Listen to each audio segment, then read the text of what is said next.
Well, Pacelli and Boomer, they're grizzled and gray, talking about Star Wars from back in the day. Got a talk show called Geeky Geezers, it's true, spinning old tales about the stuff that went through. From Atari to Shrek, they know every line.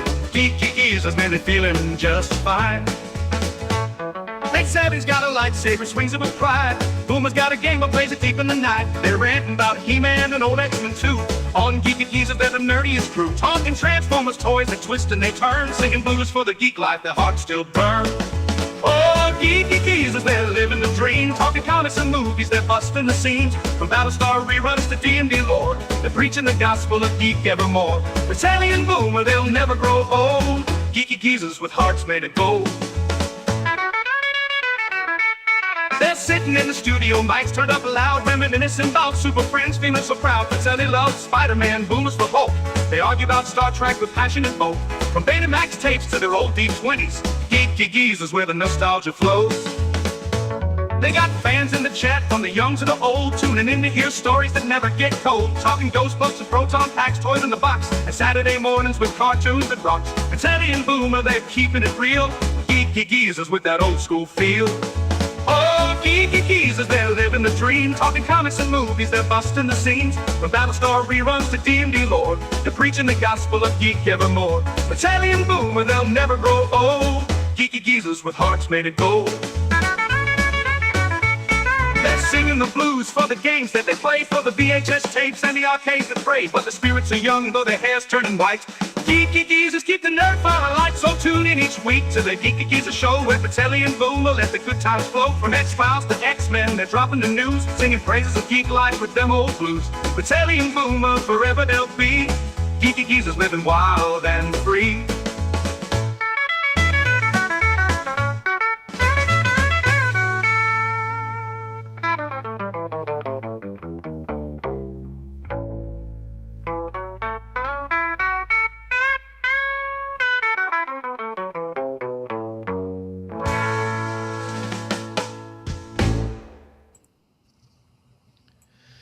Good evening, everyone. Welcome to live Oscar coverage. We'll be going into detail with everything. No? No. You don't care? No. Anyway, No. welcome to... Does anybody care? I kind of wonder. Deleted scenes, I'm sure, will give us the lowdown when things start getting announced. I'm assuming it's going on now. I could be wrong. Is it tonight? I thought it was tonight.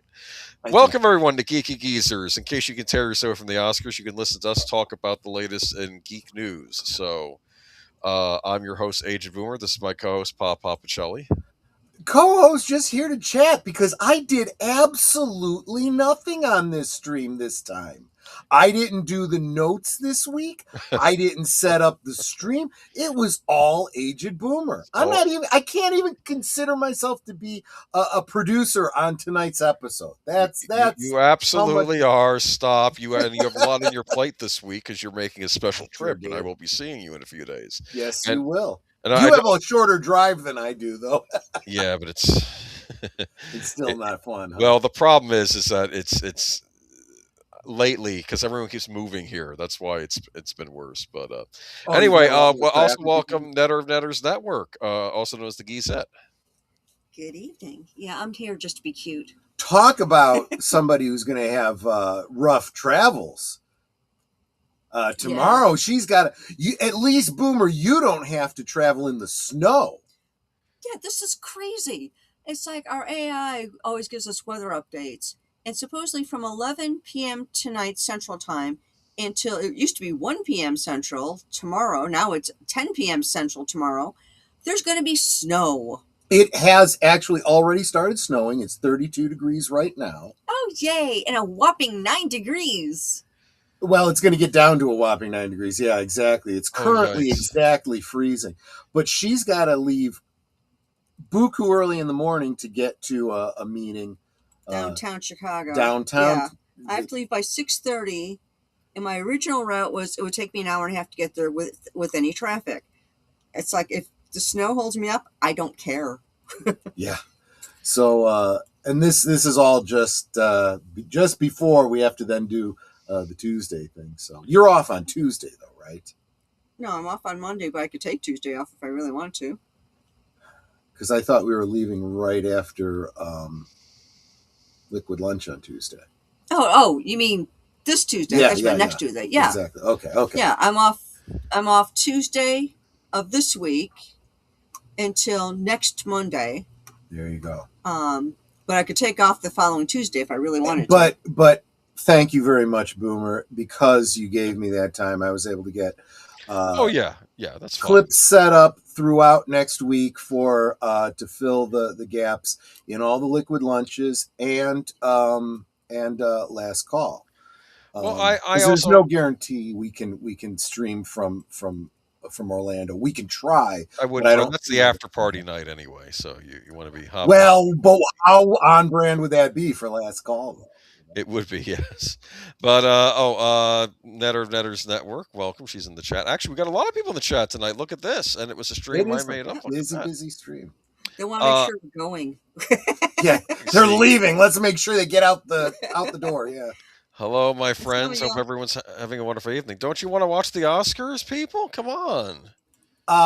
Make sure you check out Big Al's 10-word review of Starfleet Command, where he switches his review numbering from stars to feet. I'm sure she has lovely feet. Anyway, he does. I mean, don't get me wrong; they just don't belong up on her desk or hanging over the edge of the captain's chair. It's just saying. We keep it casual here in Starfleet. Come on. There's casual and there's casual. They need Captain Jellicoe's descendant to go on that show and just right. Oh my gosh! Actually, I did see somebody did a clip of that where they had her doing all that crap and then Jellicoe doing his dressing down of Deanna Troy. Just saying. Welcome, Connie Cleary.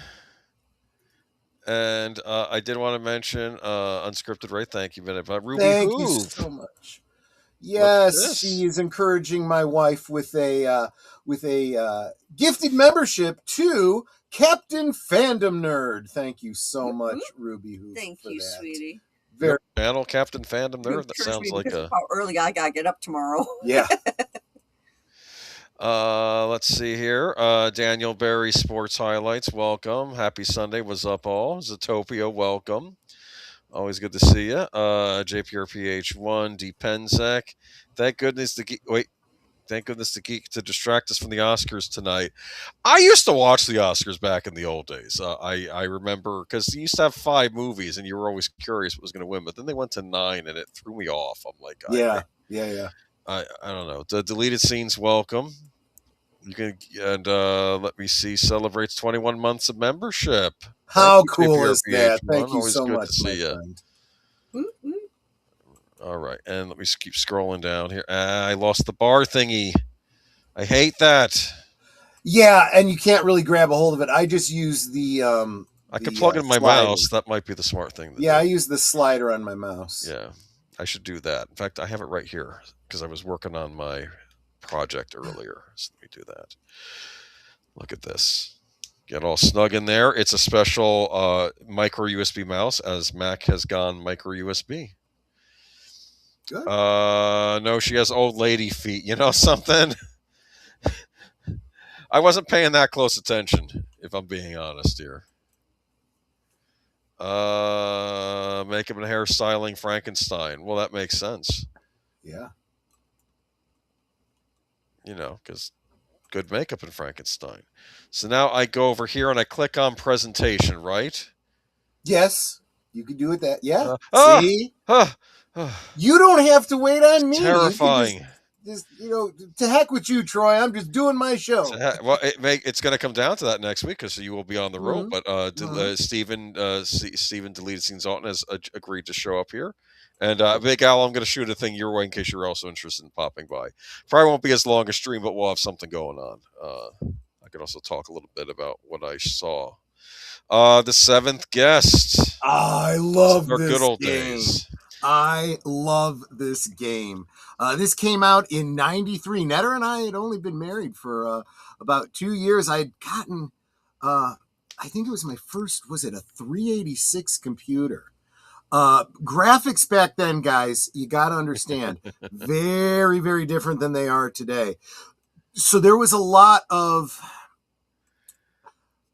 let me see what, yeah, it was all done on a CD-ROM. So you'd put the CD into the drive, and whenever it would get to a musical piece, it would get to a cut scene or whatever, Actors. it would literally play off of the CD-ROM. And yes, with actual actors. Now, these actors, what was really cool is I'm sure you've seen these old, live, where it was very clear that it was actors in front of a green screen. The green screen in this case, of course, there you go. That's a perfect example. This is the actual computer generated interior of the house with an actress playing a ghost. But they took advantage of the blue screen or green screen or whatever it was they were using to give that kind of ethereal kind of, see-through effect. You can kind of see that you're seeing through her legs and skirt at the bottom there. As she got closer, she'd have been all translucent. And it was a really cool way to kind of hide some of the shortcomings of the medium. Okay. Fairly low res. Okay. You keep saying shortcomings. At this time, this was state of the art. I understand. I'm just saying, Yes. compared to the way we look at it, they had limitations that do not exist today. So they had to find very clever ways to work within their medium, and I thought they did a brilliant job. Let me tell you, this game was full of ambiance. The sound effects, the music especially. There's your big baddie. Mr. It's like a haunted house. It is a haunted house. Yeah, you're kind of stuck in the house and trying to figure out how to get out alive. Exactly. Otherwise, you'll be the seventh guest. Exactly. Okay. It is implied that you are. So this is Henry Stoff, of course, the owner of the mansion in which the game takes place. Stoff was a homeless drifter before who became a successful toy maker after a series of visions showed him the toys he would create. But the people of Harley know nothing of his past. They only know him as the eccentric old man who makes marvelous toys for children and became a hugely successful rags to riches story. His name, of course, being an anagram of Faust, because he actually made a deal to be successful. And let's just say the toys were they were cursed, and many out of children, The Conjuring or Amityville Horror, these cursed objects, that sort of thing. Friday the 13th series. This game, I remember when this was coming out, all the gaming magazines at the time, they were screaming about this. This was it. This was the new technology. This was CD-ROM. Do you understand? Yep. It's like yes. Game, and granted, we had CD technology in games before this, but this was the first one where it was really being used for PCs. Nintendo was hyping up this game in Nintendo Power because Nintendo said, we're going to bring out a CD add-on drive for the Super Nintendo, and Nintendo, we have exclusive rights to the home console version. Yeah. Guess what? Nintendo never brought out the CD drive add-on. Oh, they think this was them trying to buy it. Did they buy it so Sega couldn't have it for their CD add-on? If this is the most popular CD-ROM game on computer, people might buy it on the Sega CD. Not as good, but it'll probably still be pretty good, and it would be like the cheaper alternative. But they kept it away from their competition. Talk about timing. Yeah. Because Deleted Scenes just dropped a comment giving us an update on the awards. Visual effects, Avatar, Fire and Ash, which, as I've understood, are basically the same kind of graphics they used to bring us the seventh guest. It makes sense. Well, no, it's interesting that you mentioned this because I watched a review of this. Apparently, the guy that did the music for this game was the guy that did the music for Maniac Mansion and Zombies Ate My Neighbors. For like Yes. George, the Fat Man Sanger, yeah, that's him. did the music. I'm trying to remember A lot of if the music- Lucasfilm games. He did music for those. he did, and I'm trying to remember if yes, you could the second disc was a playable CD of the music, and it had the Skeletons in My Closet song from the ending of it. But and it's just really creepy incidental music. It's just God, great stuff. This game actually does, from what I was reading, does give you the illusion of walking through a 3D environment, because what would happen was you would click on a part of the screen, you'd go to the next room, and it would, and then you'd get to a animated cutscene of you going into the next still room, but it almost felt like you're actually walking in there. Do you understand? It really did. Yeah. It was it might look a little cheesy today, but back in the day, it was hitting all those marks that now, they're actually struggling with the way they're doing it now, because the high renders eat up so much memory of trying to render every little step you take. Whereas here, it wasn't quite like that. Yeah, this is... every time you would solve a riddle or you would move into a room you'd never been in or whatever, you'd see these, it would be basically a cut scene that is the ghosts reenacting events that happened in the house. And what you're basically doing is you're putting together a puzzle of the lore of what happened in this house. So what are these ghosts from, like the 1920s or something, or 30s? 1935, I believe. Yeah, that's about right, because you have a guy who looks like a swami with like the thing around his head, and of course, you have an aging flapper in one scene. It's all very like. Actually, I can even tell. I can kind of outline the plot for you. The game begins as a flashback in 1935 in the town of Harley on the Hudson. A drifter named Henry Stoff kills a woman to steal her purse, beginning a series of deplorable acts. He has a vision of a beautiful doll, and the next day begins carving it. He trades the doll for food, drink, and a place to stay at the local tavern. Stoff has other visions of dolls, toys, and crafts, and sells these as well. Stoff becomes a successful toy maker.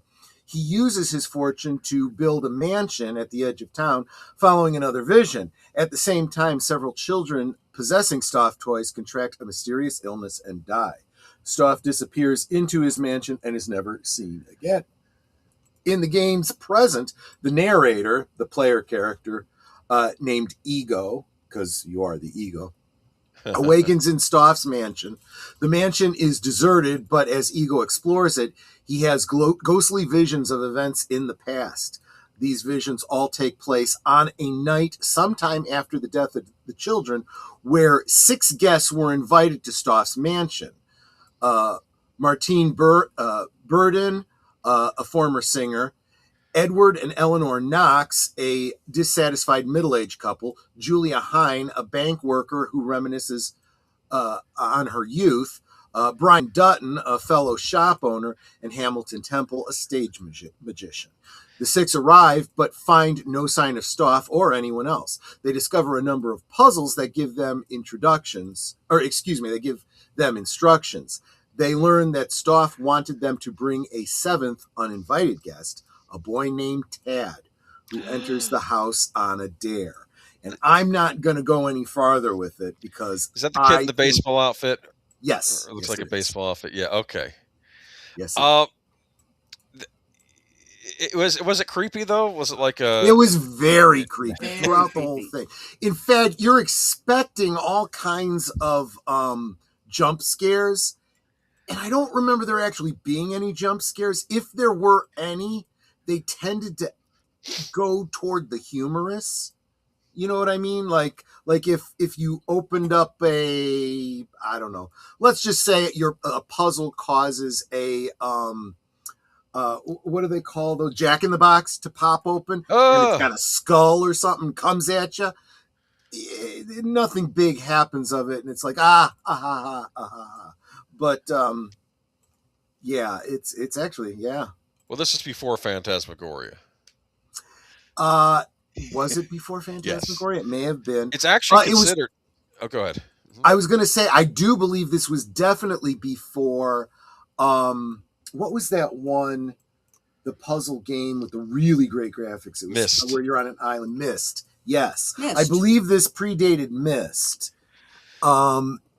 Misc kind of took this to us. In fact, I remember when we went to the game store, and Netta and I were like, we're looking for something like the Seventh Guest, and they're like, well, this new one, this Misc is getting a lot of great ratings and stuff, and so on and so forth. I'll be honest with you, the puzzles in Misc were hard to the point of ridiculous. Even when you knew what the solution was by reading a cheat, you're like, well, how the F would anyone ever guess It's like Mensa level or something? Or not even. Yeah, not it'd be even. like, okay, to solve this puzzle, you have to, lift up the latch that's in this doorway that's hidden in this corner. In a completely other location, and there's nothing that connects any of this stuff. And it's like, how would anyone even know this? This stuff, the puzzles are, I don't want to say they're straightforward, but they're all self-contained. And, if you have trouble, I actually do have see, back in the day, you couldn't just go online and look up solutions and stuff like that. You'd have to buy a book that had all. You'd go to your local electronics store and said, "Where are the hint guides?" Exactly, and I have it just because I also love. I really I'll be honest. I just wanted everything connected to this. I really, really They did a sequel called The 11th Hour. I don't know if you ever ended up. I had that one too, and all of the books that went with it. Now, freeze right here. You have Look at this room. This is obviously a computer-generated room and whatnot. Rendered. Exactly. You could walk to the back of this room and you'll see that there's a telescope looking out the window, and you could actually look through that telescope, and you would actually have to solve a certain puzzle to go through that door. But in the foreground here, you'll notice something very, very interesting. There's a table with a book on it, and there's a skull with a brain. That's not just sitting there on the table. That's actually the cursor in this screen. Yeah, and the brain would kind of pulse when it was over a puzzle that you could solve. Yeah, it was kind of cool. I mean, it looks neat. It reminds me almost of like that I Spy Spooky Night book, but made into a game. There are elements of a room like this that were like that, because you would have to really look and see, does that book look like it's something you could take, and then you go over and you move. The brain would become like a skeletal hand, giving you that you might be able to interact with stuff, and you'd have to click on a book to see if you could move it and stuff like that. So yeah. Like I said, I remember being hyped for this back in the day because, like I said, it was going to come out on the Super Nintendo CD-ROM add-on that was being developed by Sony for the Super Nintendo. I'm sorry, man. I had the PC, so I was able to play it. And it's, you know what the code name of this add-on was? What? PlayStation. Wow, there you go. They argued that Nintendo showed Sony all their secrets and then decided we're not bringing out the CD-ROM, and they think that Sony said, what have we learned, and we'll bring out our own console in the next generation. There you go.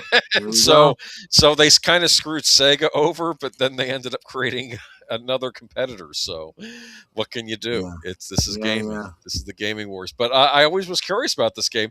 Apparently there is a remastered version of this game that is available on PC and console right now. I didn't realize this came out a couple years ago. Now that's not it's not the news I have tonight. That's something else that's related to this. So I will tell you another for those especially those of you that might be planning to play this game. I told you about the puzzle that's against that window. You can look through the telescope. Back up. Yeah. Right there in the very middle back there, you see that there's a a statuette on the wall. Yeah. If there's a puzzle involving that you can turn that and then push that oval piece, and that becomes a secret passage into that wall. Very neat. Does it lead to another room? It does. It does. And in fact, you're able to, you have like many of these kinds of games today, you can leave this view to look at a map, an overhead map of the floor plan of the mansion that fills in as you go. So places you've been before, it's assumed you can get back there and reference and stuff like that. But then if you discover a secret passage, that secret passage is then drawn in and stuff. Oh, very neat. Yeah. I have a question. This guy the Swami, does he talk about I feel the spirits in this place, that sort of thing, or is it like not well, kind of? Is he just a con artist? He is very much. He's a stage magician Okay. who isn't really very successful any longer. People have kind of lost. So he does certainly try to do the whole theatrical kind of thing, but yeah, nobody really buys it.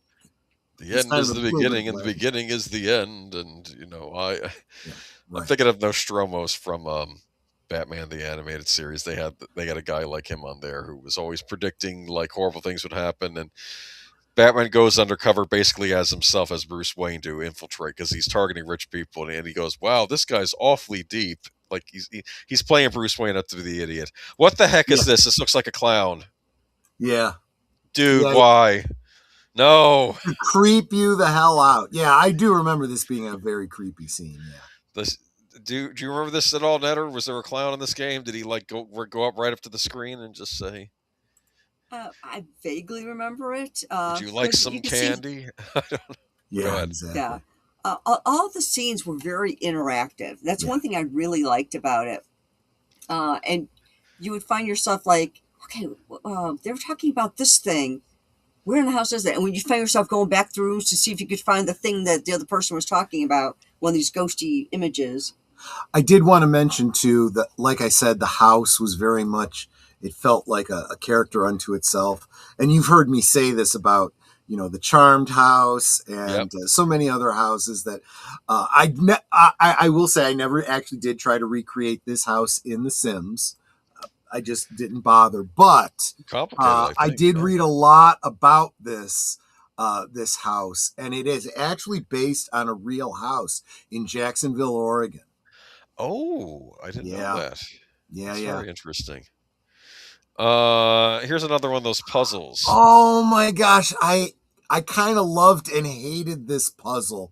This is one of those ones where you have to cut it in a very specific way so that you had, I can't remember if it was like you had to have 3 of a kind on it, or you had to have a skull, a gravestone, and a blank spot. And there was a way to do it, and you had to figure it out. But it was a pain in the butt. The other thing is, just like I said, I can't remember what it was you had to do. You don't know going into it what you need to do. You try different things, and it would, it would go through the reset that basically says you failed. So just when you thought, oh, I got it. No, I guess I don't. Would there be a creepy voice saying you failed, try again, that sort of thing or something? No. Sometimes it was creepy in its silence. You had music that was playing that was creepy. I see. But it seemed like it kind of wanted to let you. Most of the time what would happen is stuff would needle you at the end of a scene, so not like during the puzzle itself. I got you. So it wasn't like super. Yeah, some of the most annoying things they didn't do, which is kind of nice. Damn! Now that I'm looking at that, I want to make that cake. Oh, it's a cake. Yeah, that's a cake. You had to slice up into pieces. Yeah. Oh my goodness! It's a cellular peptide, which is cake. kind of okay. Yeah, which is kind of funny. Which is why I guess you have the bone saws all around it. You see those? Oh yes. Okay. Are those sugar skulls? Is that what those are supposed to be? I don't know. I'm looking at this going, yeah, I could totally make this with sugar skulls and Might be something for Halloween time, right? I totally could do that. Yeah. And of course, Of this was a course, weird puzzle. And look at this puzzle. I think this is a puzzle game with the portrait, but look at that. Are those demonic horns coming out of his head there that I'm seeing here? Yes. And I can't remember if you were trying to turn him into a devil or turn him into stuff. You could see like the hair in the upper left hand and the face in the lower left hand is normal. And this was kind of like those tic-tac-toe-ish type puzzles. Right. And I don't really remember the details on this. Yeah, it's a real fuzzy memory. It makes me kind of want to play this again. But yeah, you had to kind of slide the squares around to complete the puzzle. Right. And I'm pretty sure, you know what I think it is? I think the bottom half is cut off, and that's where all the pieces are. And you'd have to rearrange because you only had the one open spot. You know, those kinds of puzzles? You have to slide this and slide this and slide this to get the one in. I see. So yeah, it's like those types of and you have to like rearrange everything just right. I was actually pretty good at those, but it was a little bit time consuming. That's the other thing. Nicely, there wasn't a whole lot of what do you call it? I don't think there were really any timed events. Maybe the last one was, but most of them weren't. That's good. Timers are always a pain in the butt. Yes, they are. But yeah. Sorry, you have to go, Sashi. We'll see you next time. Take care, Sashi. All right. And is that it for that? Okay. Well, anything left to say about the seventh guest? I guess we covered it pretty well. We're gonna follow up with it though in a little bit, though. Yeah. It was a very fun game. I might actually still have our copy. I bet we do, and the 11th guest. Well, remember, I've been selling some of the and I did tell you, if you sell them, you have to sell it with the book. They go together. Oh yeah, in my opinion. The music CD too. Yes, exactly. Oh gosh, this was such a great game. I really loved this game. I always was wishing they'd make it into a movie. It so could be made into a movie. It would have to. You'd have to, in your mind, as you're piecing the movie together, you'd have to think about it like the movie Clue. But maybe not quite so humorous. You'd get like your cast of various actors. Yeah. Lynn Green says 23 minutes behind. YouTube afforded me the option to watch a good movie, Seven Samurai. Never heard of it. You goof. Well, you could always watch this in like fast forward to get caught up. You know. No, I was talking to someone at work the other day. It's like when you're taking a history of film class, you're going to either watch Seven Samurai or The 400 Blows. I watched The 400 Blows, and she said, no, we watched Bicycle Thieves. Oh, of course, that'd be the third one, Bicycle Thieves. You get a Japanese, an Italian, or a French movie, basically. That's how you do those threes. Okay. But for me, it was 400 Blows. That was the one they showed us, the French New Wave movie by Francois Truffaut. Very important French director. But moving on to, unfortunately, yikes, we do have an unfortunate news story tonight, and might help if I actually had my notes handy. Give me one moment here. But you, of course, remember her from Ghostbusters, right? Was she the one in the room with Bill Murray when the she's the one who wasn't any more particularly psychic than anybody else, but he was attracted to her, understandably so. Yeah. He's shocking the poor guy. Yeah. But this is Jennifer Runyon, the 80s actress, the love for Rose in Ghostbusters, and Charles in Charge. I remember Charles in Charge. She was on that. Yes. Yep. Yes, she was. Cause of death confirmed cancer. Erin Murphy, who starred as young Tabitha Stevens in Bewitched, confirmed that her dear friend had lost her battle with cancer. So sad to share, my friend Jennifer Runyon Corman has passed away after a brief battle with cancer, Murphy shared via social media on Sunday, March 8th. She was a special lady. I'll miss you, Jen. My thoughts are with your family and beautiful children. Runyon's mother-in-law, Nan Corman, gave the most detailed account Friday night. We lost Jen to cancer. She fought for 6 months. Oh, that's rough. I left us all devastated. Life goes on, but Jen will never be forgotten for being the perfect wife and daughter-in-law. I feel horrible when I read stories like this. I'll be honest with you. This is, I mean, like you said though, you never know. We're never guaranteed another day, I guess, are we? But that's exactly right. Yeah. But I am sorry that she. But Life Outside Holiday on March 9th, 1991, Runyon married Todd Corman, a collegiate basketball coach with stints at Loyola Marymount, Oregon State University. Couple had 2 children. Okay, well, cool. I mean, she worked as a teacher and hosted a cooking podcast. All right, well, that's cool. All right, well, you can still find that podcast somewhere, but yeah, kind of Most sad. recent photos still very, very attractive. I mean, she kept her looks all her life. Yeah. I'm just saying, you know. Just, man, sad, very sad. Yeah, it's depressing. All right, but rest in peace, and at least she had, you know, she'll be missed. Yes. Rest in peace, deleted scenes. Thank you, deleted scenes. I wonder if, well, I guess it's too late for her to have got one of those Oscar remembrances because it just happened. But true. I don't know. I like the cover for this. This is a game. I kind of do too. I don't know what this is, but I kind of dig it. You got the dude with the. Okay, this is so bizarre. I had to read. This looks like a game I would totally play. Well, it's on Steam. It's on Steam. It's not on console yet. It's on Steam though. This is the game.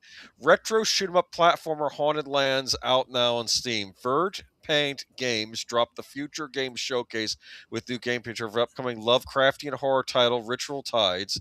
The game is being built by. That's not it. Hold on. Give me a moment. This is why we have links, just in case. Bear with me. Okay, it's 20% off right now on Steam. I got it. Oh my gosh, it is $4.79 right now on Steam. Yeah. $4.79. $4.79. You can get it bundled with Necrosmith, whatever that is, for a total of $5.11. I don't know what Necrosmith is. That sounds interesting. But this is a blood-soaked retro platformer challenges player to defend sacred burial grounds for endless waves of cultists, demons, and nightmarish creatures crawling out of the dark, sporting old-school pixel graphics reminiscent of early 90s platformers. You'll choose from six... It really does look like that. Yeah, it's yeah, if you check it out on Steam, you can actually see the it's a side-scroller. I think it's meant to look like a computer side scroller, like a DOS side scroller, which is odd because there weren't too many of those. But I don't think they were trying to go for like a Nintendo or Sega side scroller. I think they're trying to make it look like something that would have been out on PCs back in the day. That's the impression I got. I mean, it honestly looks a lot like those. What are those vampire ones like with the wall chicken? Castlevania. Yeah, it kind of looks like that. Yeah. Yes. The burial grounds are vast and themed with old crypts and tombs to explore that are crawling with evil spirits, elite versions of enemies, and several challenging bosses. Acquire artifacts to enhance the offensive and defensive prowess of your character, and discover the most powerful artifacts to entirely change your character's skill sets. So, yeah, I don't know. I think it looks cool. That's what I want to say. Some indie games are kind of neat. We have I guess there was an indie showcase this week, so I'm having a lot of this stuff here. But I don't know. This might be where I'm sorry. I just love the characters. These look like solid Midwestern folk fighting the undead. I agree. That's what it looks like. I agree. So, all right. I honestly do feel like there's people like that in a horror movie or in a game that would, when crazy stuff happens, zombies come back, demons, whatever. It's like, I don't know what it is. I don't know where they came from. Don't care. I'm going to blast it. You know? I hate to say this. In zombie apocalypse, it's always the hillbillies that make out the best. They know how to use the guns. And they don't get all wrapped up with, do you think it was the government? Do you think it was a virus? Do you think it was I don't care. Part of it is, that looks like good eating. Well, it depends. It might. It depends on what you're shooting at, I guess. Maybe the Squid Man? Calamari? Honestly, it's funny because you're playing Fallout 4, you're fighting like a giant lobster, and it's like you have the opportunity to take the meat and roast it, and it's like, it's a giant lobster. I could effing eat this thing. Yes, Why yes, not? I will. You know.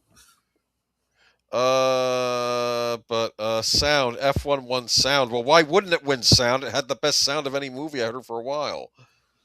Yeah. Especially when you're when you hear the surround sound of the cars racing. Anyway, another game coming out. I add in my description. Night Dive Studio tempts you to sin. It's a game. Sin Sin Reloaded. Reloaded. I like that. Yeah. I don't know if you heard of this game back in the No. day. This is another one of these boomer shooters I talk about, but it is a okay, 1998 cult classic, first-person shooter will launch 2026 for PC and console. Faithful new edition of Sin boasts enhanced remastered visuals, modernized control scheme, and includes Wages of Sin extra mission packets, time to pay for your sins, and then it has an expletive after that. This is set in the near future dystopian world. Sin Reloaded puts you in control of a security consultant, Colonel John R. Blade, as you take on the seductively evil Dr. Alexis Sinclair. When Alexis, CEO of Syntech Industries, begins injecting the streets with DNA-altering drug, it's time to release the laws of morality by facing off against Alexis' unholy army of genetically engineered mutants. This, you know what this reminds me of? Remember Tech Wars? Yeah. It kind of has that feel to it, that near future cyberpunk whole thing. The gameplay of it looks a lot like later gen, like Doom. Quake. It uses the Quake 2 engine. They use the Quake 2 engine to make it. And the graphics aren't like really, really good. They're kind of they're better actually than that James Bond game that everyone really likes. GoldenEye. Well, yeah. I mean, GoldenEye, this came out after GoldenEye. In fact, this is when 98. That's well, no, that's around the time these were pretty big, actually. So that's about right. But it looks like it runs really, really smooth because obviously it doesn't have the. Oh, thank you so much, Ruby Hoove. Ruby Hoove dropped a gifted membership on me to Maddie's Daddy. Welcome, welcome back to membership, I should say, Maddie's Daddy. Welcome back. Hope you enjoy your time around, and thank you so much, Ruby Hoove. That was very, very sweet of you. I super, super appreciate that. I think you and I keep clicking on it at the same time. Yeah, probably. The other person's it happens. But yeah, this it's not yet available. You can put it on your wish list on Steam or your game console of choice. It's coming out on everything. So yeah. I'm not seeing a price on it either. Yeah, it's Atari, which means they're going to be charging probably more than they would normally. I mean, it might be 30. Wait for it to go on sale if you don't want to pay that. That's the problem. But it looks like it's that Night Dive Studios that you've been talking about, and I've liked some of the stuff I've seen from them. They're great. They were bought up by Atari, so now they work for them. But now they're still making the remasters. They did the Thing remastered. They did the Dark Forces, Star Wars Dark Forces remaster last year. They're bringing back all the old school games. They did the Blade Runner game remaster.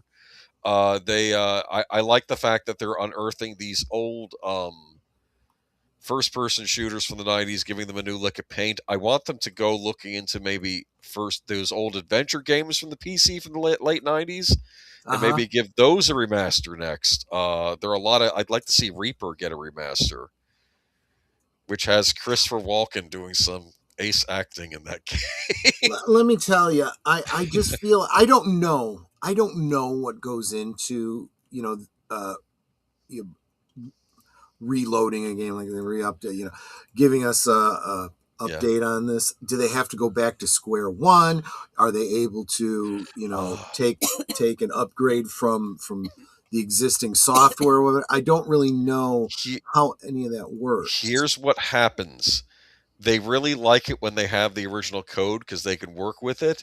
They had a real problem when they were doing Shadow Man remastered a few years ago because I think they only had the code for the PlayStation 1 game.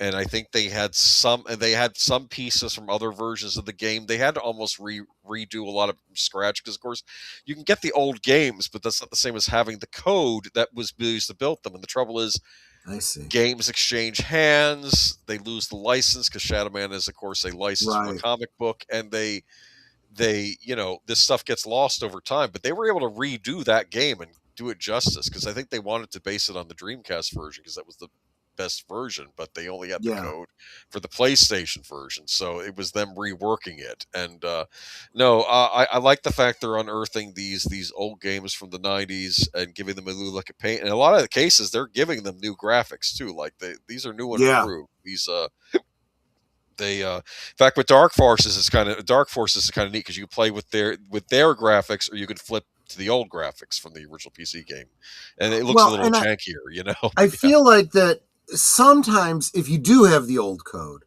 then upgrading the graphics might not be that difficult. You create a new model and you just say, this is the model for this, and you just insert that into the code. Yeah, I guess you know so. what I'm saying? Yeah, that's probably what they do. Yeah, and it's just this looks like a classic.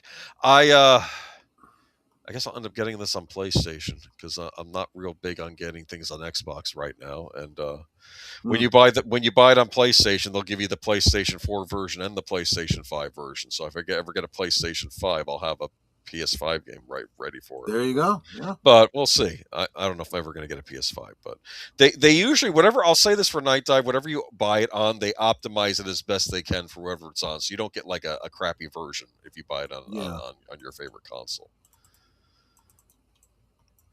Yeah, one of those situations where, you know what, you should have gotten it on such and such platform or whatever. 7th Guest remake announced.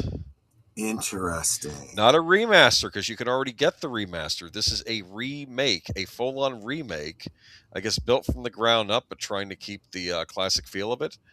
But let me see here. This is Vertigo Games has announced 7th Guest remake, a new remake of the classic 90s puzzle adventure game. The 7th Guest remake is in development for Windows PC via Steam and Good Old Games in the Epic Games Store, Xbox Series XS, Switch, and PlayStation 5 with a release set for later in 2026. Here's the rundown of the new remake plus a trailer. The 7th Guest is a full remake of the iconic mystery adventure. Rebuilt from the ground up using modern technology, the game features reimagined puzzles, newly realized environments, and newly recorded volumetric video performances, bringing the classic haunted mansion oh and my gosh. to life. They have a oh wow. So they have a like a demo of the graphics, kind of thing on Steam, and it looks great. Now the characters are not live actors; they are, computer generated, like Yes. you would expect from a modern game. Yes. But it definitely does have the same kind of feel to it. Yeah. And like I said, you could still get the original if you want to try. Moving through the environments is now seamless because it's 3D. Right? Oh my gosh, this looks so good. I got it on my wish list. You're intrigued. You're going to put on your wish list with It is on my wish list. It is at Hellraiser.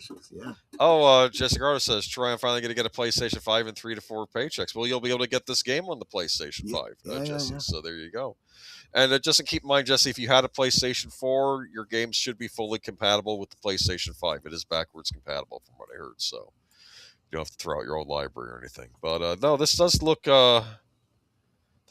neat. Cinematic storytelling through volumetric video. Step aside the story. Using newly recorded volumetric video, live action performances are captured in full 3D, placing players. So they are still using actors. Yeah. Okay. So it's the computer version of Rotoscope. I see. And unique mind-bending puzzle gameplay. Iconic Haunted Mansion comes to live with high-end visuals and carefully redesigned puzzles. These will be new puzzles. Every puzzle is woven into the story and rooted in the mansion's lore and recognizable elements that pay homage to the original. Dynamic environments, the Haunted Mansion shifts and transforms through clever visual effects and optical illusions. Investigate every creepy nook and cranny, unlock new rooms, and uncover hidden secrets as the horrors within begin to close in. Can I just say one thing, though? I'm looking at my wish list, and I'm really bothered because I keep adding things to my wish list, and none of them have become available yet. I'm looking at Silver Pines, which I'm wondering will ever get a release. I'm still waiting on that Clive Barker's Hellraiser revival.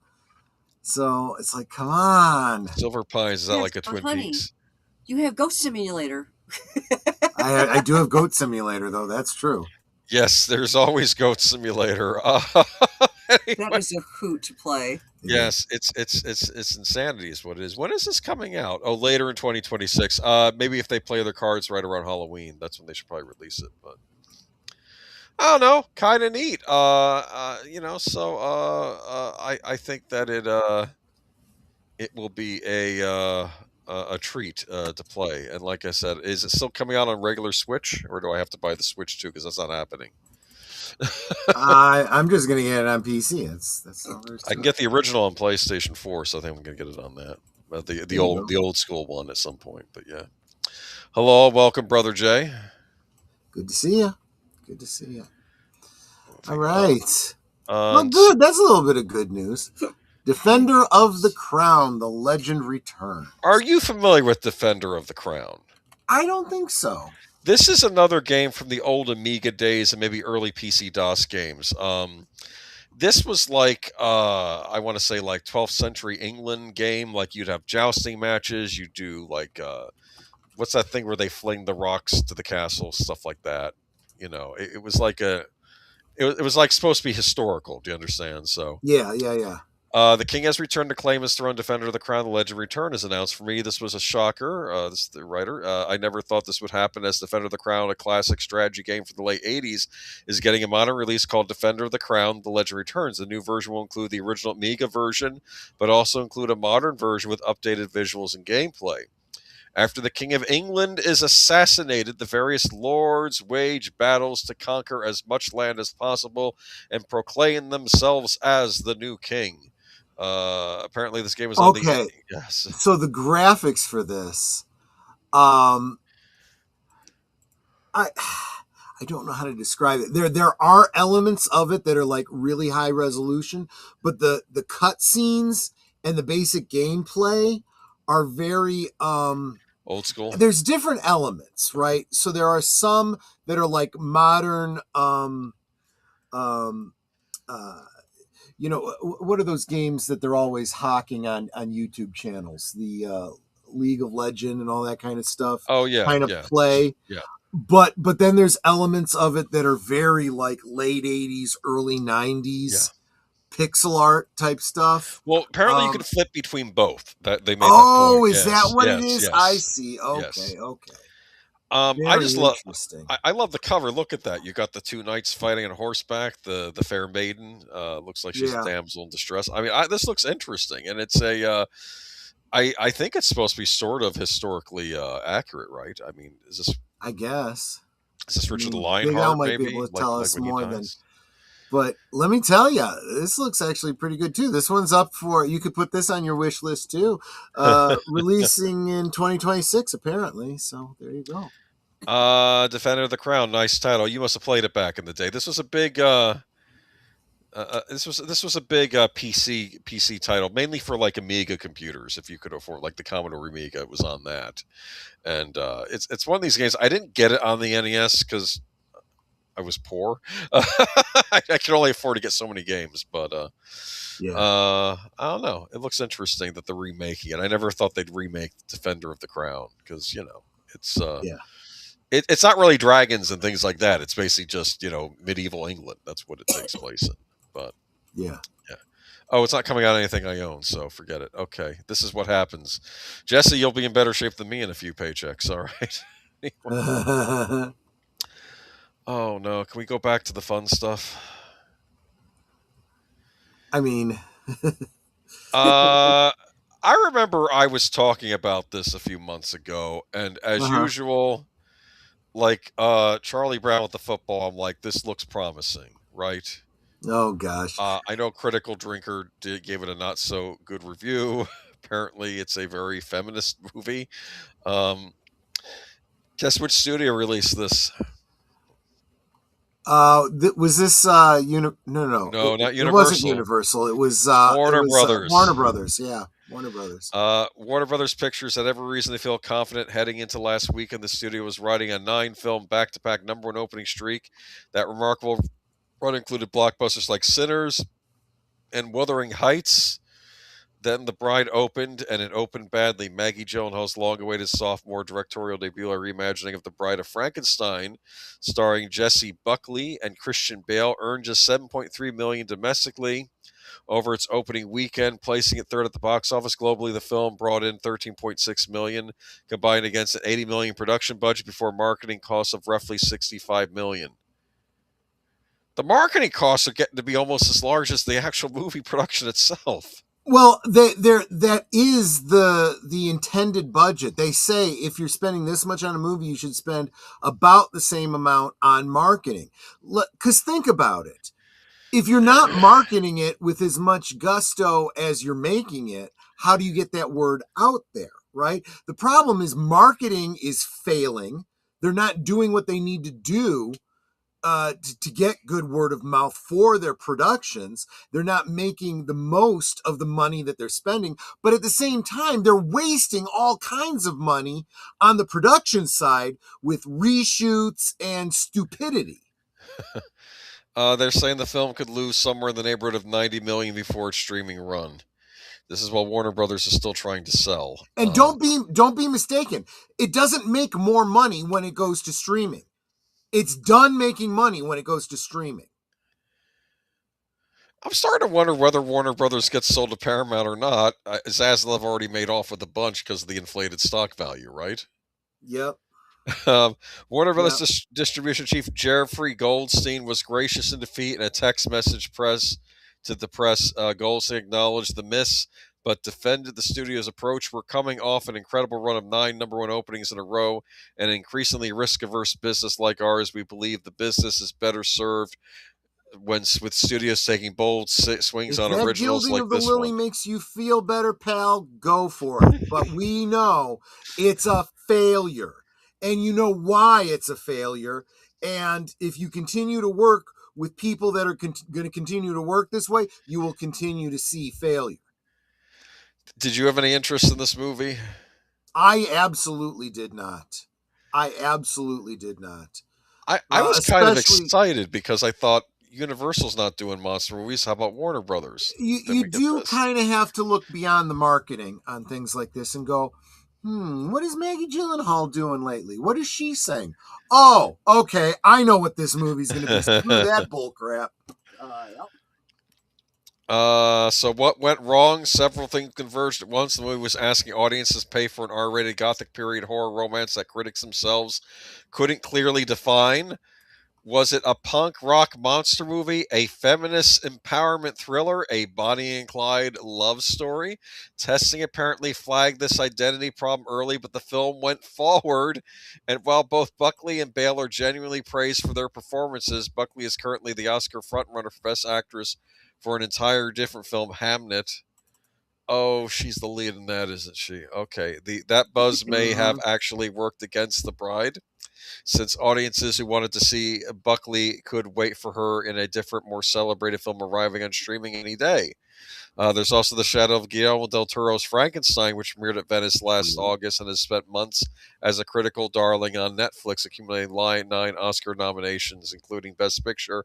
Having 2 major Frankensteins adjacent films this close together was always going to be a problem, even if the 2 movies look almost nothing alike. Well, and here's the other thing. This is where this is the kind of thing I'm talking about when it comes to marketing. Marketing should have been aware of all of these things. It's literally their job to be aware of these things and said, you know what?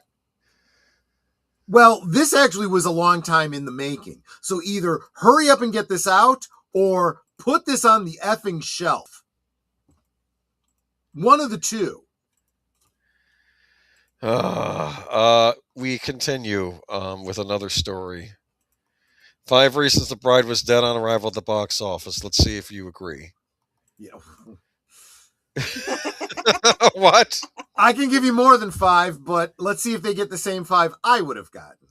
It's alive, but not exactly showing signs of life. The Bride director Maggie Gyllenhaal's punk rock feminist reinterpretation of The Bride of Frankenstein flatlined at the box office with 7.3 million domestically and 13.6 million globally in its first weekend of release. That's a terrible result given that Warner Brothers spent 90 million to produce an R-rated monster movie, not including reported 65 million on marketing expenses. Set in the 1930s, The Bride that time.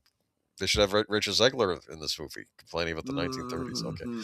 The Bride follows a very lonely Frankenstein monster, Christian Bale, and his undead love interest, Jessie Buckley, as deranged outlaws on the run. Middling reviews, frighteningly bad audience scores, and puzzling release date didn't help the turnout for The Bride, which landed widely behind the studio's projections of 16 million to 18 million domestically and 40 million globally. This ends a remarkable winning streak for Warner Brothers after a string of 9 number one hits, including a Minecraft movie, Sinners, Weapons, and Wuthering Heights. That's another movie I don't want to see, is Wuthering Heights. There have been some good adaptations of that out there. You don't need another one. Especially, I think it doesn't follow the book at all. I was going to say, if you feel like you need another adaptation, you don't. Go back and read the book again. So I think you'd enjoy it, to be honest with you. So this is Variety Autopsies 5 Reasons Why The Bride. Inauspicious release date. The Bride was originally scheduled on October 3rd, 2025, which made sense given its proximity to Halloween. Yeah, that makes sense to me, but what do I know? There's a reason that horror movies tend to thrive during the spookiest month of the year, so then why would Warner Brothers executives relocate the film? Spoiler alert, the Halloween song Monster Mash plays over the end credits to a time as random as early March. Sure, this calendar placement has been favorable to studio's recent tentpoles, including The Batman and Dune Part 2, but The Bride might have done nominally better in theaters during the Season of the Dead. I don't like that phrase, the Season of the Dead. Yeah. Too much Frankenstein, too little time. Second reason number 2. One reason The Bride was pushed to 2026 was to distance itself from Guillermo del Toro's take on Frankenstein, starring Jacob Elordi as the stitched-together monster known as The Creature. The movie, which premiered late last August at Venice Film Festival and landed on Netflix in November, has remained in the cultural conversation as an awards player. Frankenstein was nominated for 9 Oscars, including Best Picture. Even though Gyllenhaal and Del Toro's movies are vastly different, the gothic subject matter was too similar to be released just a few months apart. Hollywood, maybe it's time to put a pin in Mary Shelley adaptations. Budget's gone wild. The Bride cost way too much for an R-rated genre-bending crime story with art house ambitions. You know what this reminds me of? Joker Filet-O-Dew. That's what I'm going to say. Yeah. When Mike DeLuca and Pam Abdy began crafting the slate at Warner Brothers Motion Picture Group co-chairs, they placed big emphasis on expensive, auteur-driven swings. It paid off in the case of Sinners, an Oscar darling that generated 370 million globally against a 90 million budget. And much of the studio's 2025 slate was populated by commercial winners such as a Minecraft movie and Final Destination 6. But so far, the other gambles lost a lot of money. Joker's Filet of Fish was rejected with 2. If they had just done a Joker movie about the laughing fish story from Batman, that would have been. I know, right? Do that as a feature. We can't do that. We can't. Let's see. 2025 sci-fi satire Mickey 17 stumbled with 117 million against 118 million budget. And one battle after another, awards frontrunner only generated 209 million against 140 million dollar budget. In a note to press Sunday morning, Warner Brothers defined the results of The Bride by writing, "In an increasingly risk-averse business like ours, we believe the business." But I know we already heard this nonsense. Okay. Next thing is a press tour that forgot to sell the movie. Yeah. See? Apparently, audiences don't want to hear how the monster was stitched together. During the promotional circuit, Gyllenhaal spent a lot of time talking about the film's tragic test screenings when she needed to be convincing the masses to buy a ticket. Meanwhile, her star Buckley was busy on the award circuit as the front runner in the Oscars Best Actress for Hamnet. Then again, there was probably a reason the cast didn't want to do a ton of publicity. And the last reason is audience rejection. It's as simple as that. Reviews were weak, but moviegoers were downright dismissive, saddling the bride with a C+ grade on CinemaScore exit polls. When word of mouth is that lethal, there's no amount of marketing magic or charming stories of late night talk shows that can convince people to get off the couch. That's the scary truth. So, do you agree with all that? Yeah, but I think they're leaving out the one big one that, of course, they're not going to touch. And that's Maggie Gyllenhaal going out and making her political commentaries that immediately are causing not only half of your audience, in other words, the half that's not going to agree with you politically, as well as the people that would ordinarily agree with you go, I'm sick and tired of the political BS. Even if I agree with you, look, I am more and more turning against people I normally politically agree with because they're insufferable. I am sick and tired of it. And people are staying home as a result. They're like, oh, this is another one of those preachy political films? I don't know. Maybe this movie wasn't. But we've seen it happen enough times where people say, this is a reaction to Trump. This is a reaction to the patriarchy. This is a reaction to, okay, well, I'm not interested. I don't need another one of those. Well, you know what she was saying. And then it turns out that it's not. It turns out that maybe it's not. It's just you needed to get that off your chest. Well, great. You just kept most of your audience at home because you had to get that off your chest. Genius. She was saying, I think, in an interview that this was the story that Mary Shelley would have told if it hadn't been to all the restrictions. Yeah, but nobody wants to hear the story she would have told if she was you. We want to hear the story that she actually did tell, right? And ironically, we were given the movie Mary Shelley's Frankenstein, and it did a great job until suddenly it wasn't Mary Shelley's Frankenstein anymore. Until it's Helena Bonham Carter shooting out electricity or something. I don't. Until she self-immolates, and it's like, no, Mary Shelley did not tell a story where Elizabeth was reanimated. We should do not Mary Shelley's Frankenstein. We should do a stream sometime, maybe in the fall, about classic monster movies that almost got it right, and then they didn't stick the landing. Like they start out well. We'll start with Mary Shelley's Frankenstein, then we'll go to Bram Stoker's Dracula, right? The movies that were close but had to do something different. They had to do their own thing. Yeah, it's like, well, then you failed. I mean, to be fair, Hammer did its own thing, and that was sometimes hit or miss, but more hit than miss. Yeah. I like the idea of setting a Bride of Frankenstein movie. I think making musical, though, not sure of that. I don't know. I would have. I wasn't necessarily against this idea, but then it looked not good. That's all I can say. Yeah. Lost. Oh, TV news. Look at this. Lost Doctor Who episodes found in eclectic collection. This one came up during. What stream was I on? Was I doing where someone brought? Oh, it was last Thursday during Netters Network. We were just doing our thing, and I think it was Tim came in and said, "Hey, this just announced," and I pulled it up live, and I'm like, "Hey, that's great!" But yeah, let's go ahead and get into it now. Yeah. So I of course have heard stories about like I think Tomb of the Cybermen was found in a monastery somewhere, or maybe it was a Tibetan monastery for all I know, and like because I remember growing up when Tomb of the Cybermen was always lauded, and too bad this has been lost for all time. You could buy the screenplay of it, and I always wanted to watch it, and then suddenly it turns up, you know, and this happens with Doctor Who every so often.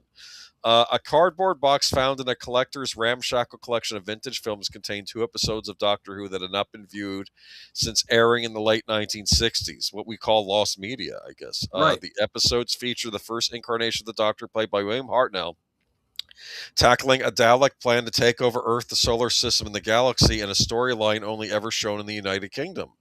Yep.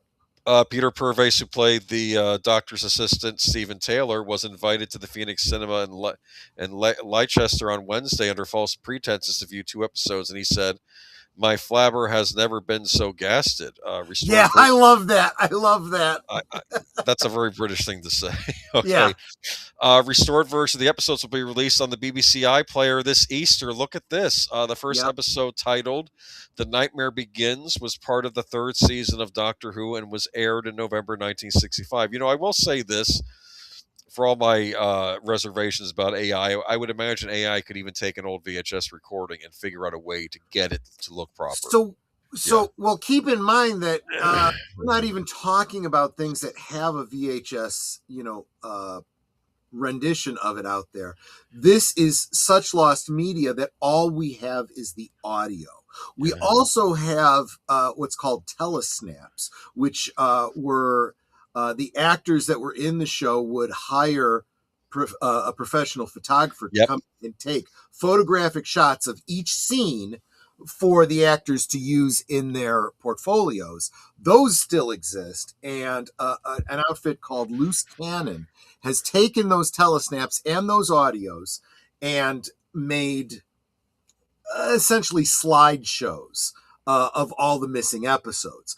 Some of those have been superseded by the BBC deciding to do animated features where they recreate the visuals in animation, mostly for the Second Doctor.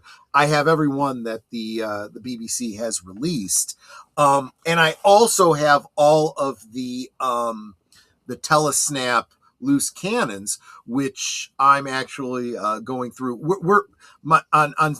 Tonight we will be doing Doctor Who. I do this every late night Sunday night, 11:30 Central.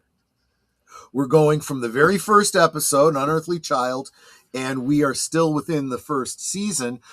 Tonight is part 2 of the Keys of Marinus, but we just finished Marco Polo, which was all telesnaps, all lost episodes. So by the time we get to the Daleks Master Plan, which I believe these 2 are from, I will be able to share those with you in order. So yeah.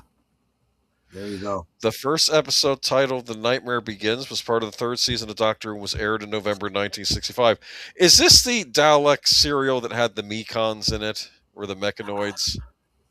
I honestly don't remember. I get a little confused sometimes. Because there was a wonderful fake trailer made up for, with Daleks versus Mekons, which was supposed to be the 3rd Doctor Who movie. But I find out later on, well, this was actually based on an old Doctor Who serial. They did the first 2 Dalek serials. This is if they had done a 3rd movie based on a 3rd Dalek serial. And I can tell you this: we had just finished doing the original Dalek 7-part serial, and while we were doing those over the span of like 3-4 weeks or whatever, Netter and I watched the film with Peter Cushing, and on the one hand we were amazed at how much of the story they condensed down into 2 hours. Honestly, the pacing for some of these episodes is very slow. So you could take a 7-part episode, condense it down into 2 hours, and not really lose any story. But at the same time, they also changed some major elements of the characters' interactions. First, the Doctor is not, an alien from another time and place. He is a human inventor. Professor. Yeah. Yeah. And he's actually called Doctor Who. His name is Doctor Who. And his granddaughter, Susan, is the younger sister of his other granddaughter, Barbara, who in the actual series was her teacher at the Coal Hill School. And of course, Chesterton is dating Barbara, and that is his whole reason for being there, as opposed to also being a teacher at the Coal Hill School, who is a teacher of Susan's as well. Yeah. So there you go. Yeah. The second recovered episode, Devil's Planet, was broadcast 2 weeks later. Interviewing episode Days of Armageddon was found in 2004 by former BBC engineer, meaning we now have the first 3 installments of the Daleks' master plan, so only 9 episodes left to find. Well, Written, I mean, written by every incremental what do you call it, step is good in replacing this lost media. Written by the creator of the Daleks, Terry Nation, and Dennis Spooner. The serial starred Hartnell and Purves alongside an early appearance of Nicholas Courtney as Brett Vian, Adriana Hill as Katarina, and Kevin Stoney as Mavic Chen. Courtney would go on to play a reoccurring character we came to know as the Brigadier. So, yes, not playing the Brigadier in the special, but he's in it. Dark and gritty 12-part storyline was ordered to be wiped, more than half of the remaining episodes still missing. So how did they become the first Lost Doctor episodes we announced to the world since 2013? The work of Leicester Charitable Trust film Fabulous is behind what had become the longest gap between Lost episodes being covered to an end. Many previous Lost episodes have been found in archives of TV stations overseas, including the last episodes found, which have been recovered from a Nigerian TV station. Yep. But with the Daleks master plan, that story was not sold overseas. Why did they sell this one overseas? It sounds incredible. 12 episodes of Daleks. Come on. it's what more do you want? As I recall, I think it had something to do with an element of it that one country wasn't interested in it because of that, and so they decided it wasn't worthwhile in the general international market, and that really hurts it, because then it was only seen in the UK. A lot of these lost episodes were never seen in the United States. They were never sold here. They were never broadcast. And so the only way that fans of Doctor Who were able to catch up on stories they missed mostly was the novelizations. There were novelizations of all these story arcs. And then later, like the telesnaps and, the loose cannon, when the internet became a thing, Oh, this is interesting. Yeah, censors in Australia and New Zealand deemed it too violent, and without their buy-in, that's what it was. Yeah. Combined with the move towards color, the black and white story was thought to have little future value and consigned to the bin. But you know what drives me crazy? And I know that with some of the older Doctor episodes, I think they were starting to colorize them. Some of us like black and white. Okay. Yeah. And in the case of the Marco Polo that we just watched, this was interesting. It was filmed in black and white, but the telesnaps all exist in color. Interesting. So this was the first color episode, if you want to call it that, that we watched that was, actually in color. Yeah.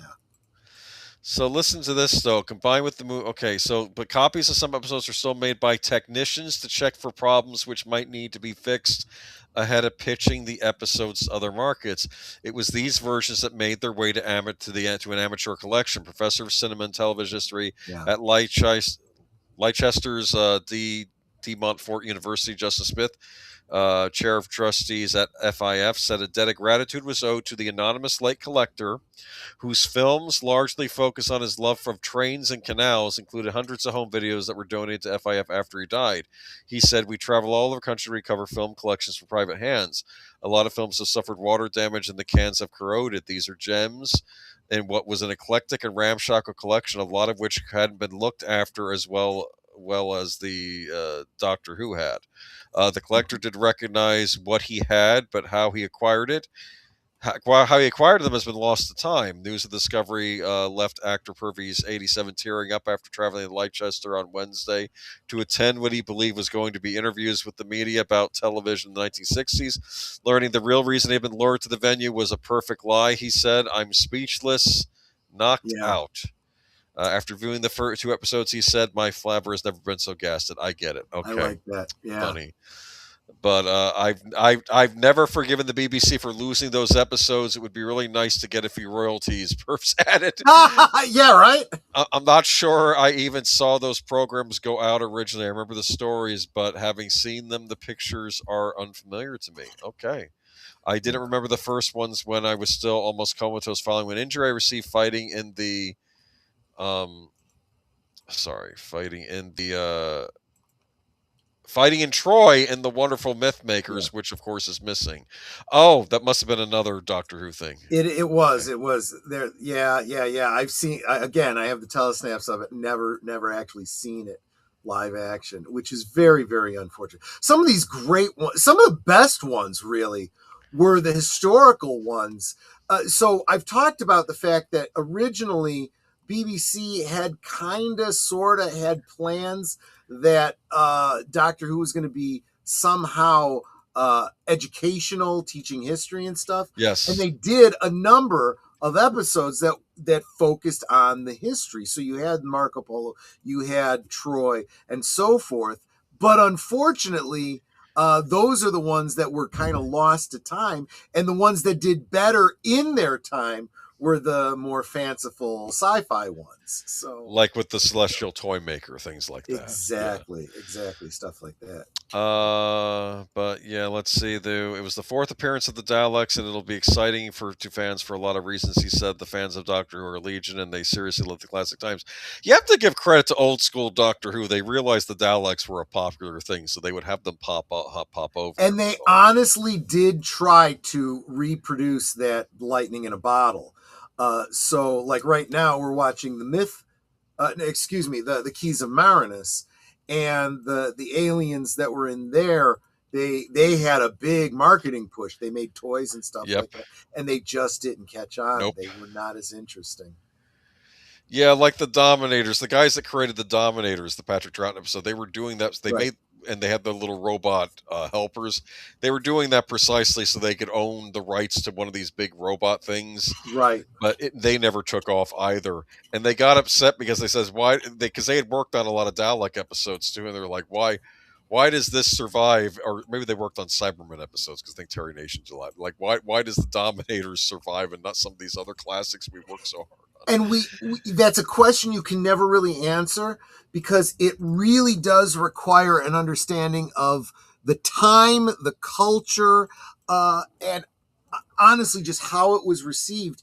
And I don't think they even understood at the time, let alone now, because you look back at the Daleks, right? There's this whole idea that the children of the era were afraid of the Daleks, and they hid behind the couch when the Daleks came out. Yes. And that's a commonly said, thing in British culture.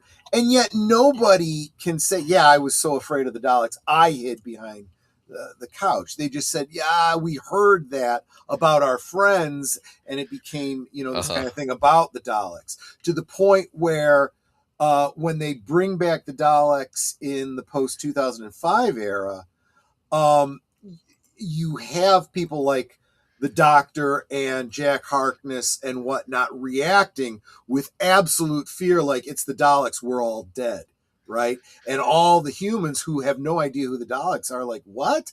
And then, yeah, they turn out to be pretty bad, pretty nasty, So they understood the mythos behind the Doctors and played into that, but historically they couldn't reproduce that with most of the other creatures. You fall into it accidentally with like the weeping angels, and stuff like that, but you can't do it on purpose. It just doesn't work. No, it's accidental usually. You throw things because like there've been a lot of cool Doctor Who monsters over the years I felt deserved another shot, like the Tractators during the Peter Davidson era. I thought they were terrifying. The caterpillar looking things. Yeah.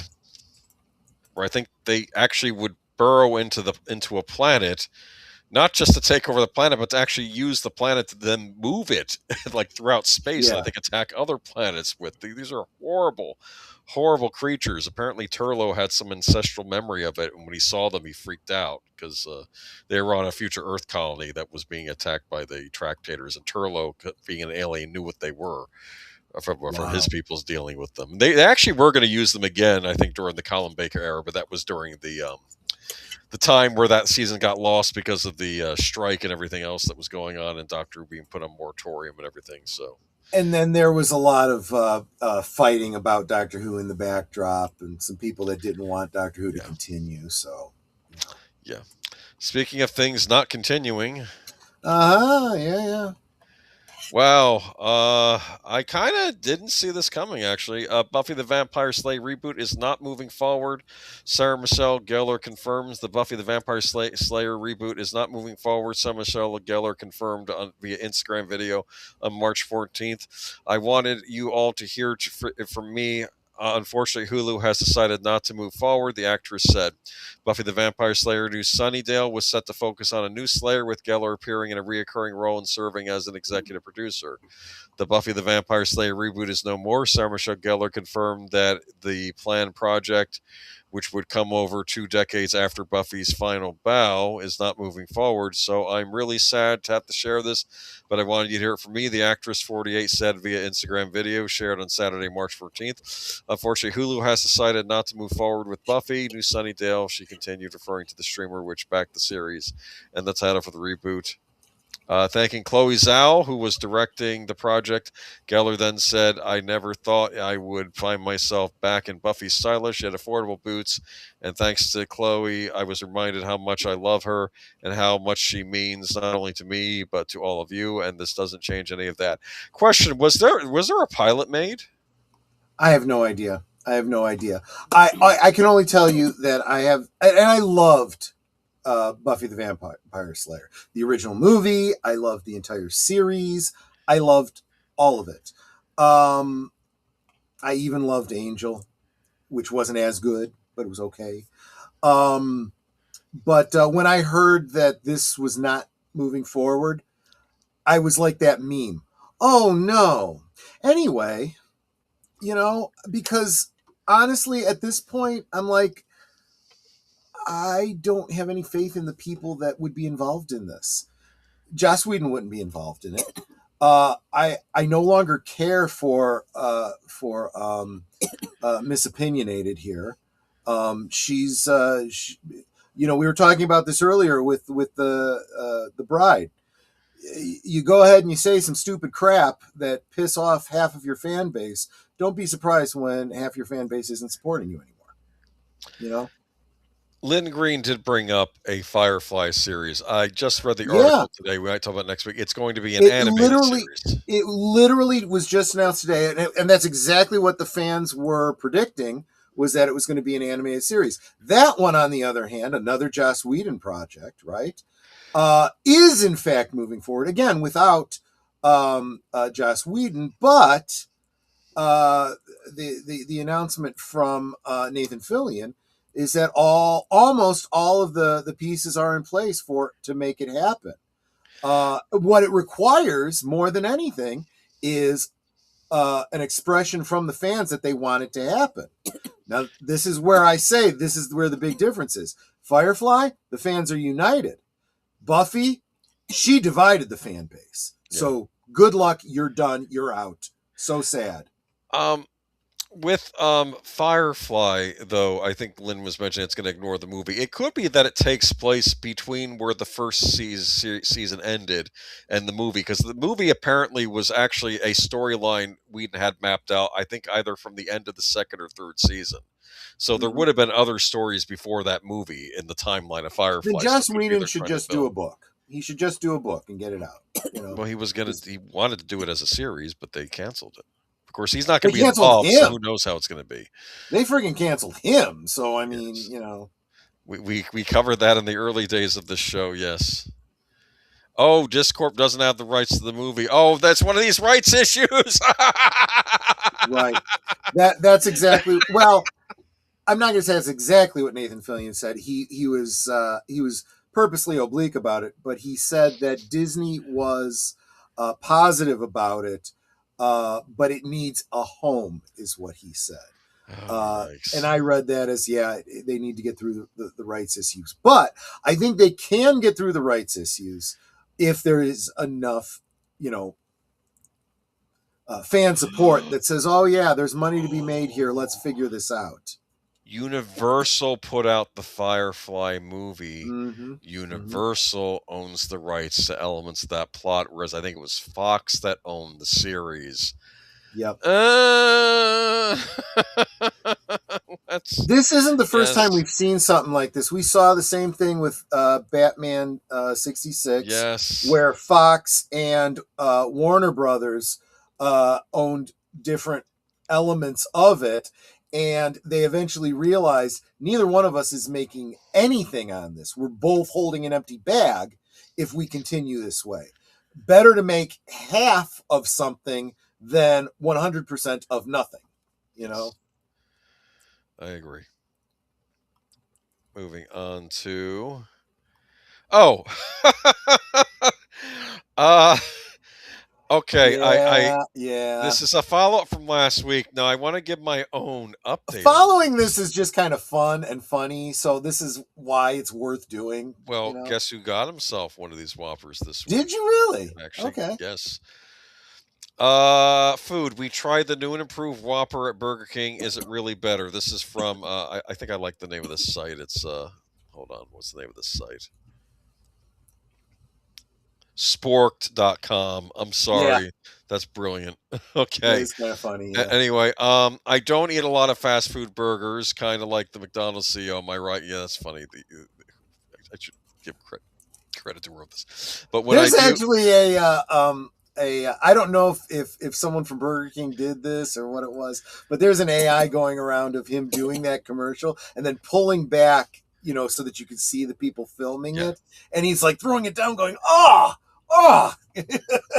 Yeah, it's basically just I know that thing ended up in the trash anyway. But when Right, I do, I'm a Whopper guy. I love that you can smell Burger King a block away. I love the flavor of their flame broiled patties, and I have to admit I kind of love the sheer amount of mayonnaise they put on their hamburgers. Like, sure, if you're gonna go for it, really go for it. What I'm saying right. is Whoppers pretty much rule. So what did they fix? Pros, I do think they fixed up the bun a little bit. As I said, it's not. I'm not downing these suckers every day or anything, but the bun always seemed to be an afterthought. Now that I think about it, maybe the buns were always a little bit dry and brittle. Anyway, the bun is good now. It's very soft and tasted a little bit sweet. My colleague Justine Sterling thought it tasted a little bit like a Hawaiian roll. I don't think there was ever a problem with their mayo, and there still isn't. It's great. As for the box, sure, it's a cardboard, but so it doesn't seem to be hugely wasteful and definitely keeps the burger from getting all squashed if it winds up at the bottom of a bag of other items. Cons: if you don't like Whoppers and we're hoping for some sort of major Jim Carrey style facelift, uh, you're probably disappointed. This is still a Whopper, and that's positive, and I sort of doubt that anyone who doesn't work at Burger King R&D department could tell the difference if they were tasting new burger alongside an old one. All in all, it's a good sandwich, one you'll take a normal human being sized bite out of. I'm going to tell you my own experience with the new and improved Whopper. Uh-huh. I got this new and improved Whopper. I got the combo with the onion rings. Uh-huh. The onion rings still kind of suck. I don't know why I keep doing this to myself. Anyway, Ah, but I open up the box with the Whopper in it, and one thing I'll say, it's very neat looking. It's not sloppy like they usually are, with I stuff see what you're saying. falling Yeah. all over the sides. It's in a I kind little of got that wrapper. from the way it was described in this article. The fact Yeah. that it comes like in a box, Yes. as opposed to being wrapped, so it doesn't get mashed. That in and of itself is an improvement, And right? it tasted fine. It tasted like a Whopper. Bun was a little different, but I think the bun's an improvement. And I think what they did, and maybe fast food companies and other companies in general need to look at this and say, maybe it's not about you having to compete with the other big thing. Maybe it's just doing what you do well and Right. making it better and just making it a good experience. I've Well, heard. Yeah, go ahead. this may sound like a bit of a side thing, but it is about fast food. There's a channel that I follow that is looking into, you know, the last remaining this place and the last this and so on and so forth. He did one on Arthur Treacher's a while back and whatnot. He did one just recently, and we'll probably have to talk about this in a future instance, about the late '80s, early '90s Pizza Huts kind of making a comeback. We'll talk about that another time. But in looking into that, he found out that the company that owns or has owned Pizza Hut, Taco Bell, and KFC, and remember they used to be all three in one, connected restaurant type thing, where Kentaco you go- Huts, yes. Kentucky Huts, yes. Yes. He said it doesn't look like those are coming back because it looks like the Pizza Hut part is going to be sold off. And I'm looking at that going, good.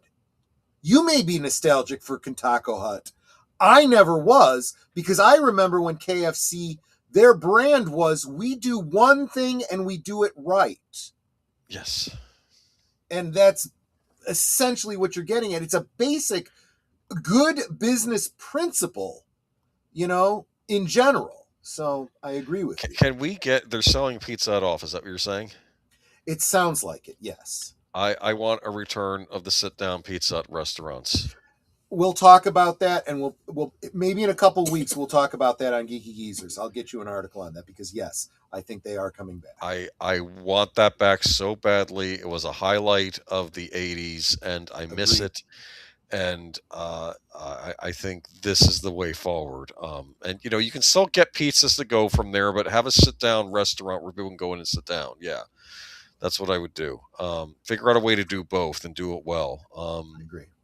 But yeah, but I'm just saying that it's funny because I talked to I was watching a video about these young American guys doing the English language classes in Japan. Yeah. And they were basically saying that in Japan you're always going to be seen as a gaijin. You have to just accept that, but you just accept that you're an expat gaijin living in Japan. But there are things that they still like about Japan. And one of the things they said, like, you buy a bag of chips over there, you open it up, it opens up easily. Like, all the little things work, whereas in America, when you try opening up some of these plastic things, you tear the bag open, things go flying everywhere. Because over there, they just make sure everything works right. And I kind of saw this Burger King Whopper as them just doing that, just doing what they do, but just doing it better so it works proper. And we need more of that in the United States, okay? So, I mean, Very probably much need more of agree. it throughout the world, but for heaven's sakes, you're an American company. All right. Oh. So got I sent just something. dropped I just dropped this to you. Ooh. It's the channel I was talking about. I found a 90s Pizza Hut with the all-you-can-eat buffet. I remember those, yeah. And Dessert pizza. he was saying that and this is Sam Reed on YouTube at, I believe it's at Sam Reed. Let me double check that. At the real Sam Reed, REID. And what he did was he was looking for both the retro style Pizza Hut with the buffet. Now, he said he was able to easily find both, but not overlapping. It's like a Venn diagram. It's retro, or it's got the buffet, but finding the two together was a little bit more challenging. But there are some. He also had to double check that the buffet, when the buffet was, and all the buffets were just during lunchtime. And I kind of felt like you're probably too young to remember this, but the buffets always were just a lunchtime buffet. Oh yeah, they never were all the time. Oh no, it was strictly lunch. Yeah. So I don't expect them to change that. I prefer that they didn't. But salad bar was always there, as I recall. But the salad bar was always there, and that was the other thing. He said, I found salad bars that didn't have the pizza bar. So it's 6 one after the other. But check out the video yourself, and we'll come back to this topic another night to talk about the Pizza Hut portion of it. But I think the retro is the way to go. Yeah. One battle after another. One best picture. Are you serious? That's what deleted scenes just said. Then I'm glad I didn't waste my time. I really am. And you know what? I will probably never watch the Oscars ever again or care about it ever. It's done. It is not for people who actually care about cinema. So remember Pizza at KFC and Taco Bell, Star Wars commercial for Phantom Menace. I remember those, Jesse. Yeah. Remember it was the Colonel, it was the Taco Bell dog, who has since been canceled, and you also had the pizza delivery girl. They were the three people that saved the galaxy. Yes. Moving on to our final story of the night. I just found this funny. Yeah. I if you read my description, I said Nathan Lane tells Chalamet to STFU or something. It's not. I don't. That's not exactly what he said, but here we go. Nathan Lane has harsh words for schmuck Timothy Chalamet. Tells The View no one cares about ping pong. Okay, so this is a statement he made. Nathan Lane, who famously played an obsessive Maria Callas fan in Terrence Malick's play The Lisbon Traviata, has some harsh words for the opera and ballet bashing Timothy Chalamet on today's The View.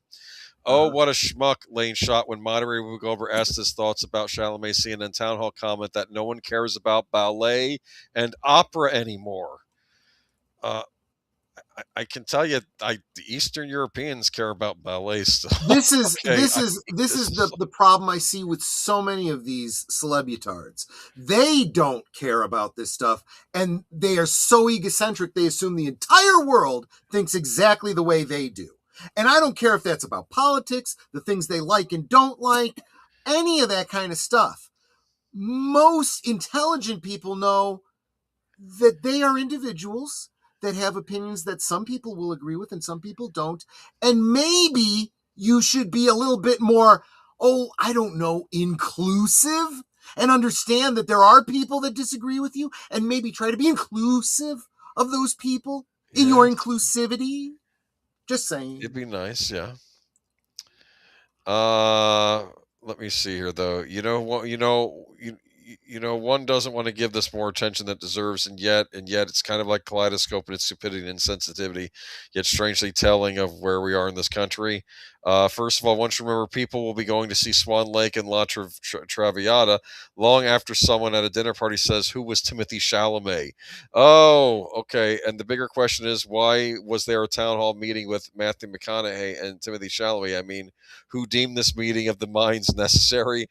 Why isn't there a town hall meeting with the Democrats discussing how to get? Okay, well, anyway, they get political because it's The View. Never mind. I just thought it was interesting, though. All right, that's all. Yeah. Okay. So, if you are on my channel, make sure you stay right where you are. We are going to forward you over to deleted scenes for his reserved seats. Yes. As we do. And just remember, next week there is a Geeky Geezers, but no Troy. And you're going to letting him go. Yeah, I don't blame you. I'm hard to. I have an AI version of myself. We're just going to talk to each other. Okay. Voice back and forth. I'm kidding. No, he'll no, but seriously, Deleted's going to have to set up the forward from his channel next week. Yeah. Because I know that you can't do that just yet. So that's why all of you guys need to be subscribed to Agent Boomer, because we need to get him. We need to get him enough subscribers so that he can forward people and do raids and stuff like that. Yeah. And I don't even mean like Shadow Legends or anything like that. 127 more. Yeah, we need about 127 more. So get the word out. If every one of you were to invite your friends and have them invite a friend and so on and so on, and how many of you have multiple accounts? Have all your accounts. There you go. Do all the clicky things, man. Do it. Clicky things. But then tonight, after reserve seats, though, you have Doctor Who, right? Yeah, like I was just saying. Yeah, the part 2 of the well, keep in mind they're less than half-hour episodes, so I'm doing 2 a week. So we did the first 2 episodes of the Keys of Marinus last week. We'll do the next 2 tonight. No interruption in service, although there will not be a Doctor Who next week because I will be traveling and not able to set that up for you. So there you go. And then Tuesday. Well, I was going to say all week this week. Yeah. All week this week. Well, Monday and Tuesday I will be doing a liquid lunch. However, Wednesday, Thursday, and Friday's liquid lunch will instead be a live premiere of a clip from Geeky Geezers. But I encourage you to still go check it out, especially if you might have missed these segments of Geeky Geezers. And it's still an opportunity for you guys to get together, have a lunch together, chit-chat with each other in the chat. by all means. remember Same thing on Friday. Friday night will be special pre-recorded, with a clip from Geeky Geezers. But all of that will be next week. We'll get back to the live performances when I return on the following Tuesday. But this Tuesday, you got deleted scenes with his super secret movie night, followed by live from Sparkwood and 21 with deleted scenes and Aged Boomer, not with Netter and myself. What are you going to talk about in our absence? Well, I think there's a reality show that got canceled, which I'll be forwarding over to next week. But we have some other things to talk about. Probably. I don't know what we talk about next week. I guess we'll find out. No. I meant what on Tuesday. What are you talking about for live? Oh, Tuesday. I'm sorry. I think my Geekies. Tuesday for instead of Sparkwood and 21, we were going to be doing a one-time only an X-Files episode, because we always seem to kind of do nods to the X-Files during the Twin Peaks streams, and I'm kind of doing this to showcase, why the two things are similar, also why they're very unique from each other. So we'll do the second episode, named after a certain informant during the Nixon administration, also named after a certain type of movie that I can't say what type of movie it is on this channel. Anyway, but you would definitely have to be an adult to watch that particular. It's the second episode of the X-Files. So I'm not going to catch you up. If you've not seen the first one, you can always catch it on Pluto TV. Has all the old X-Files are on there for free if you want to watch them. Not that you really had to, because let's face facts, in the old days, sometimes your first episode would be the second episode, because this is when you heard about the show. My friend at school said this cool show premiered Friday. I'll tune into the next one. I think it's one of the best episodes of the entire series. It's only the second episode. It's the episode that kind of hooked me. I'll say that. That's why I'm doing this one. All right. And then right after that, if you are a fan of Sherlock Holmes and you've been following my rewatches of the Granada series, I have a live premiere of a video that I recorded. One of the short stories of Sherlock Holmes from his case files that was not translated into Granada.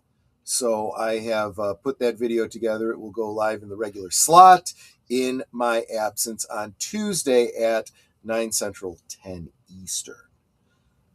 No Thursday things on Netter's Network. Like I said, no live last call, although there will be a clip being played. But y'all can go back and watch some of our old ones. Always go back and watch our old ones. There's a lot of stuff out there for you to check out and catch up on that you might have missed. And that brings us to Saturday on Big Al Presents. I believe he and Deleted will be watching. I'm actually forgetting. It was a big monster movie. A big B bad monster movie, and I don't remember what it was. Oh, Q the winged something or other, the winged reptile. Oh, I've heard that before. Yeah, wings. Yeah. So definitely check that out on Saturday. That is the week, and we should get everybody over to Deleted Scenes. Do you know how to end the stream, Aged Boomer? I'm going to click the end broadcast button here, correct? No, you're not. No. Okay. Don't do that, because then I got to do the end credits. Sorry, yes, got to do the end credits, and then after the end credits are done, then you hit the end. So I'm going to hit the outro, and then we'll be all set. Exactly. Have a good night, everyone, and we'll catch you next time. There'll probably be some fresh stories from a certain convention. You got it. Yep. Take care, guys. Bye, everyone.